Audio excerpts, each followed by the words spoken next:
What's up, y'all? Welcome to day 5 of Mel's Competition Chronicles.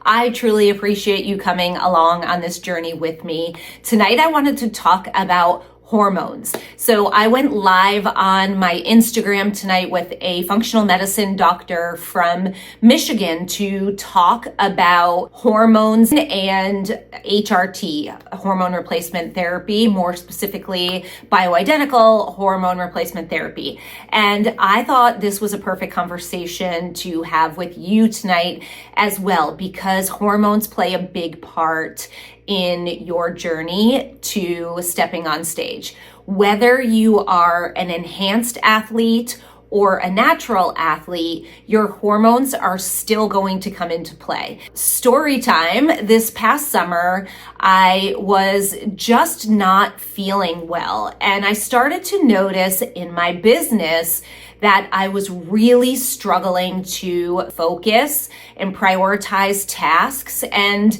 being someone who's neurodivergent, ADHD, I have always struggled from time to time with attention, and I've also been able to use it to my advantage to hyper focus on things, but there was no hyper focusing. I couldn't focus at all, but I was also dealing with a lot of joint pain, just extreme fatigue. I would wake up after 8 hours of sleep and an hour later feel like I needed a nap.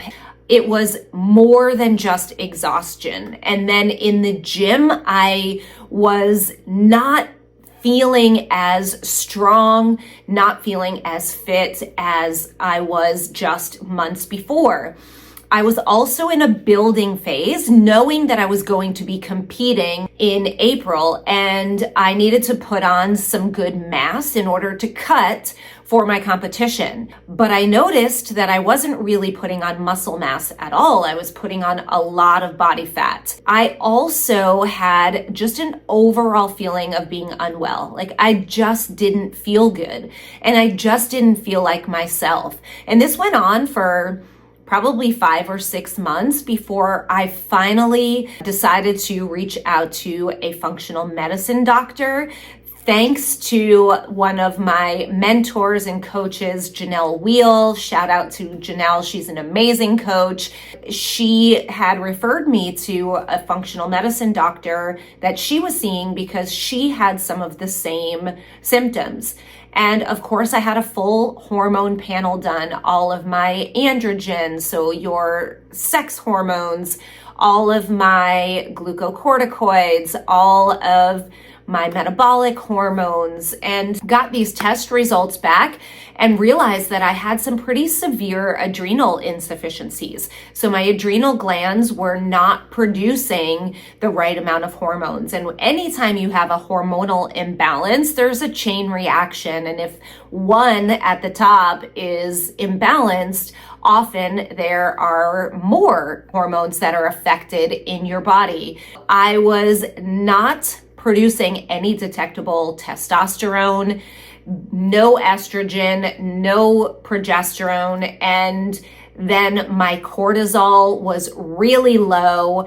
And so it made sense why I was feeling this way. Now, in the past, I had been resistant to starting hormone replacement therapy. I just felt like there were more risks than there were benefits, but honestly, I was not educated enough on the subject. My doctor had recommended some hormone replacement therapy, so I really needed to do some deep research and figure out if it was right for me. And when it came down to it, I knew that if it could improve my quality of life and help me save my business and just feel better, then I needed to do this. Some of the misinformation I had about hormone replacement therapy, I thought that I was at a higher risk for breast cancer because my mom had been diagnosed with breast cancer, and it is just not the case. That's the old way of thinking, because synthetic hormone replacement therapy can put you at a higher risk for breast cancer, but not bioidentical hormones. So I decided to go on that hormone replacement therapy because not only for quality of life, but I knew that I wanted to compete, and I wouldn't be able to compete with my hormones the way they were. So it just made sense to go on estrogen and progesterone. Now, I couldn't go on testosterone because I could not compete in a natural division while taking testosterone. So I decided to not take testosterone and only take the estradiol and progesterone, which are bioidentical hormones. Thankfully, I made that decision to not only take those hormones, but to add a new supplementation protocol, taking like 10 different supplements to boost my adrenal glands and the hormone production and to help my thyroid. In doing so, in just, I would say, few short weeks, I was already feeling like a new person.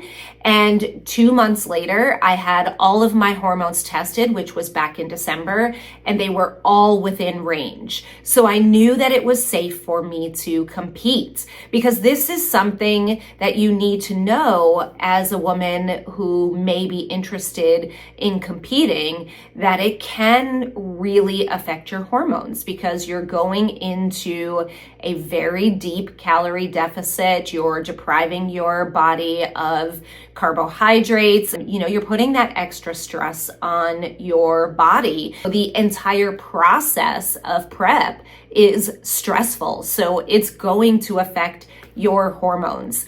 So I decided to start my prep very early. I started at 21 weeks out so that I didn't have to do a very aggressive prep and I could keep my hormones from tanking. Now I'm 9.5 weeks out. I'm still feeling really great. Of course, I'm tired, but that's just because I'm not getting enough food. It's not like I wake up and feel like I need to take a nap again. I'm confident that I'm in a really great place with my hormones, even come showtime. I know my hormones will be affected, but not to a level where there's concern. So I'm really glad that I did it the way I did, that I started the hormone replacement therapy and the supplements, and I'm really glad that I had a really great doctor to support me. If you have any questions about hormones, I'm by no means an expert, but I know quite a bit about hormones because 90% of the women I work with in my health and fitness coaching business have some sort of hormonal imbalance. So it's something I've become extremely passionate about. It's something I've researched greatly. It's something I've talked to doctors like the doctor I spoke to tonight, which was not my functional medicine doctor, but a great one nonetheless. So if you have questions about hormones, feel free to reach out. And if there's something that's out of my scope that I think a doctor should answer, I can definitely point you in the right direction. And even if you're a woman who's not looking to compete, but you're watching this and you're curious about your own hormones, there are ways to get tested without seeing a doctor. I think it's important to be in the care of a healthcare professional, whether it be a functional medicine doctor, a naturopath, PCP, a regular physician, whatever it is. But if you are not in the care of a doctor right now and you do want to get your hormones tested, you can go to jasonhealth.com. I am not affiliated with them in any way, although I should be because I promote them all the time. But you can go to jasonhealth.com, JASON, and you can request labs to any Quest diagnostic laboratory. It's an a la carte menu. You get to pick and choose which labs you want done, and you can pay an extra fee to have a doctor read those lab results for you. Again, I do recommend being in the care of a healthcare professional, but if you can't, or you can't afford it, or you don't have insurance, whatever the case may be, and you still want your hormones tested, there is a way. So I hope this helped. I always appreciate you joining me on this journey. Please like and subscribe to my channel.